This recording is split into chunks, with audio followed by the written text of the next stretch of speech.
Child लागू कराने की लड़ाई है, ये जितनी भी चीज़ें हैं सभी मुद्दों पर बात होगी। जो भी रोजी रोटी से जुड़ी हुई जो भी कहीं भी कोई संघर्ष कोई कर रहा है उस मुद्दे पर वहाँ बात होगी। अभ्यर्थियों की बीपीएससी अभ्यर्थियों की लड़ाई में पॉलिटिकल हस्तक्षेप हो गया और पॉलिटिकल हस्तक्षेप के कारण जो है ये डाइवर्ट हो गया। वो एलिजिबल है अपनी बात रखने के लिए, तो जब कोई सक्षम हो अपनी बात रखने के लिए तो उसको सहारे की किसी की ज़रूरत नहीं थी, केवल सपोर्ट करना था। लेकिन यहाँ तो लोग कंबल के बदला में नेतृत्व मांगते हैं। तो यहाँ तो ये सोच, देश के अंदर तो नक्सलियों से ही बात होती रही है, तो ये जो अभ्यर्थी हैं ये नक्सली तो नहीं ना है। हमारे छात्र के प्रतिभाशाली हमारे नौजवान हैं, इस राज्य के वर्तमान और भविष्य हैं, तो इनके साथ तो वार्ता सहानुभूतिपूर्वक होनी चाहिए, सकारात्मक बात होनी चाहिए। संघर्ष तो उनका हमेशा रहेगा, आज सदन में भी है, आगे भी संघर्ष जारी रहेगा। शिक्षकों के मुद्दों सदन हमेशा हमेशा संघर्ष करते थे, कर रहे हैं, करेंगे। पहले पापा शिक्षकों के लिए, शिक्षकों के हित में लड़ाई लड़ते थे। अब जब उनको एक और बड़े स्तर से मौका मिला है तो वो जरूर कोशिश करेंगे।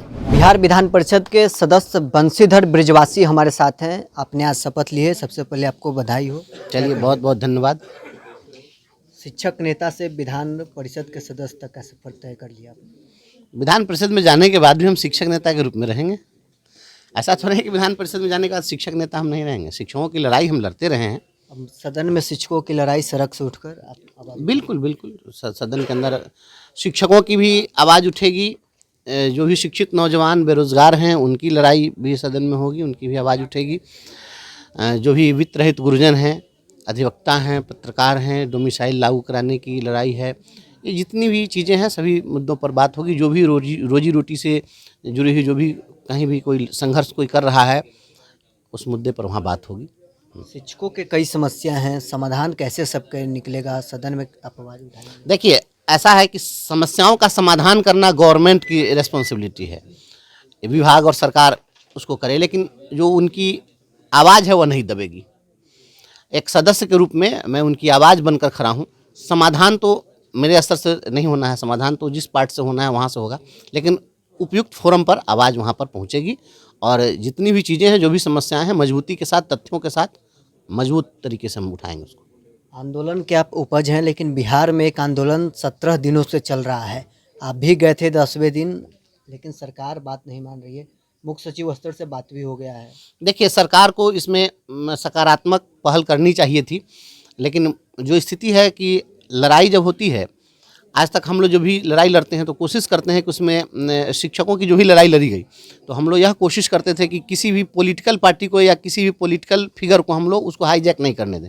लेकिन अभी जो स्थिति है, इस अभ्यर्थियों की बीपीएससी अभ्यर्थियों की लड़ाई में पॉलिटिकल हस्तक्षेप हो गया और पॉलिटिकल हस्तक्षेप के कारण जो है ये डाइवर्ट हो गया। मतलब पप्पू यादव, प्रशांत किशोर जो आंदोलन में गए, अब आंदोलन देख रहे हैं, अब आपस में खिंचाता नहीं है। अब एक कह रहे हैं कि हम बिहार बंद करेंगे तो दूसरे कह रहे हैं हम अनशन पर बैठेंगे, तो ये सब जो हो रहा है ये कहीं से भी उचित नहीं है। देखिए, ऐसा है कि ये पढ़ा लिखा तबका है और जो अभ्यर्थी हैं उनके पास पोटेंशियल भी है और उनके पास में एलिजिबिलिटी भी है, वो एलिजिबल है अपनी बात रखने के लिए। तो जब कोई सक्षम हो अपनी बात रखने के लिए तो उसको सहारे की किसी की ज़रूरत नहीं थी, केवल सपोर्ट करना था। लेकिन यहाँ तो लोग कंबल के बदला में नेतृत्व मांगते हैं, तो यहाँ तो ये सोच है।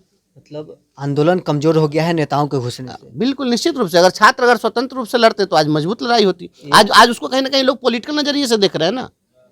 हम छात्रों के साथ हैं, छात्रों की जो लड़ाई है, हम तो पहले दिन भी जब हम गए थे उस दिन भी हमने पहल की और हमने गवर्नमेंट से मांग की थी कि आप पहले इनसे बात करिए, क्योंकि हमारा जो देश है, इस देश के अंदर तो नक्सलियों से ही बात होती रही है। तो ये जो अभ्यर्थी हैं ये नक्सली तो नहीं ना है, हमारे छात्र के प्रतिभाशाली हमारे नौजवान हैं, इस राज्य के वर्तमान और भविष्य हैं, तो इनके साथ तो वार्ता सहानुभूतिपूर्वक होनी चाहिए, सकारात्मक बात होनी चाहिए। शपथ भी आपने ले ली है, मुख्यमंत्री से इन मुद्दों को लेकर आप मिलेंगे? अभी देखिए, ऐसा है कि कल ही परीक्षा का डेट है। कल जिस बापू परीक्षा केंद्र पर जो परीक्षा जो रद्द हुई है वह परीक्षा फिर कल ही आयोजित की जा रही है। तो कल परीक्षा अगर आयोजित हो जाती है तो उसके बाद में अब क्या स्थिति बनेगी फिर उसको देखना पड़ेगा। लेकिन ये लड़ाई, छात्रों की जो लड़ाई है यह उचित है और हम भी सवाल खड़ा करते रहे इन मुद्दों पर कि बीपीएससी जो है यह आज बिहार में बिहार पेपर लीक कमीशन बन गया हुआ है। यह अब बिहार पब्लिक सर्विस कमीशन नहीं है, यह बिहार पेपर लीक कमीशन है। इसकी जितनी परीक्षाएं होती है सभी परीक्षाओं का पेपर लीक हो जा रहा है। तो सरकार को सख्ती से निपटना चाहिए और ऐसे अधिकारियों पर कार्रवाई होनी चाहिए जो भी रिस्पॉन्सिबल लोग हैं।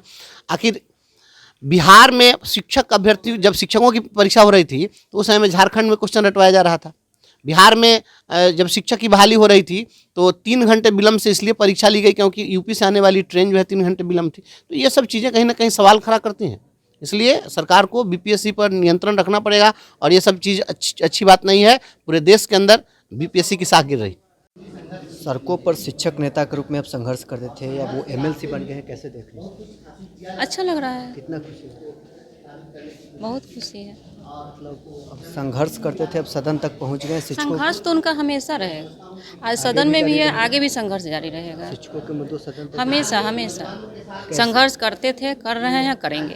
परिवार को आप कैसे मैनेज करते हैं? पूरी दिन भर ये संघर्ष करते रहते हैं, दिन रात मैनेज करती हूँ अकेले। पूरे परिवार के साथ आए हैं शपथ ग्रहण समारोह में, अच्छा लग रहा है।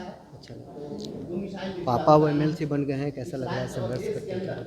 बहुत अच्छा लग रहा है।